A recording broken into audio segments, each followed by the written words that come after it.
Baik, saya akan membahas tentang studi Islam.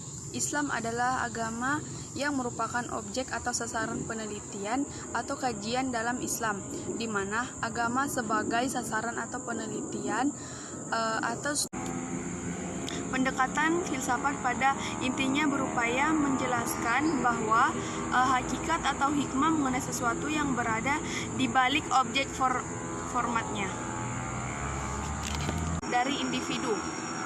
Dan yang kelima, pendekatan psikologis ini merupakan usaha untuk memperoleh sisi dari aspek-aspek batini pengalaman keagamaan. Dan yang terakhir, pendekatan filsafat menggunakan kacamata agama, maka agama diperlakukan sebagai kebudayaan.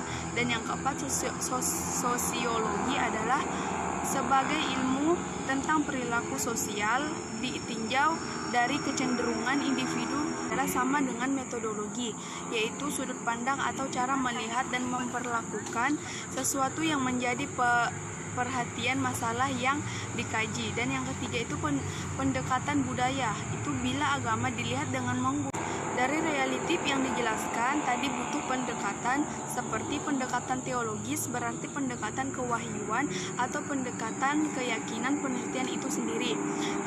Dan yang kedua, pendekatan antropologis. Antropologis ada dalam teori ini diterapkan hukum yang mengandung maksimal dan minimal. Dan yang kedua, teori pribumi, itu suatu proses informasi unsur-unsur asing dengan unsur-unsur lokal.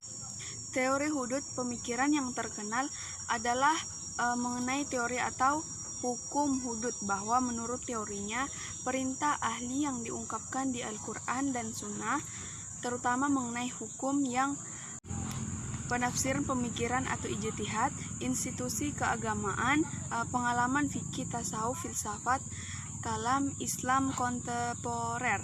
Pemikiran Islam kontemporer adalah pemikiran Islam yang dengan ayat atau antara ayat dengan hadis. Dan yang keempat, metode tematik atau metode maudhu'i ialah metode yang membahas ayat-ayat Al-Quran sesuai dengan tema atau judul yang telah ditetapkan. Menafsirkan Al-Quran dengan singkat dan global tanpa uraian panjang lebar. Dan yang ketiga, metode tafsir al-muqarrim adalah penafsiran sekelompok.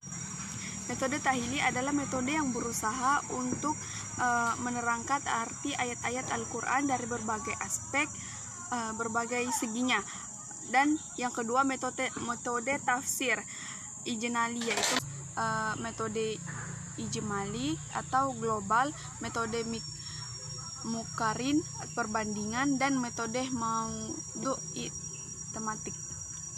Pada pembahasan awal telah dibicarakan bahwa dalam perkembangan ilmu tafsir secara umum terdapat 4 macam metode tafsir, yaitu metode tahlili atau analitis. Maka firman Allah saat menafsirkan Al-Quran kitab suci pada petunjuk yang diberikannya kepada umat manusia dalam aspek kehidupan agar fungsi Al-Quran terdapat atau terwujud, maka kita harus menemukan di kalangan ulama terdapat kesepakatan bahwa sumber ajaran Islam yang utama adalah Al-Quran dan Sunnah, sedangkan penalaran atau akal pikiran sebagai studi yang mempunyai objek, yakni objek normatif dan objek histori. Perangkat arti ayat-ayat Al-Quran dari berbagai aspek, berbagai seginya. Dan yang kedua, metode tafsir ijmali, yaitu metode ijmali atau global, metode mukarin perbandingan, dan metode maudhu'i tematik. Pada pembahasan awal telah dibicarakan bahwa dalam perkembangan ilmu tafsir secara umum terdapat 4 macam metode tafsir, yaitu metode tahlili atau analitis. Maka firman Allah saat menafsirkan Al-Quran kitab suci pada petunjuk yang diberikannya kepada umat manusia dalam aspek kehidupan agar fungsi Al-Quran terdapat atau terwujud, maka kita harus menemukan. Di kalangan ulama terdapat kesepakatan bahwa sumber ajaran Islam yang utama adalah Al-Quran dan Sunnah, sedangkan penalaran atau akal pikiran sebagai studi yang mempunyai objek, yakni objek normatif dan objek histori.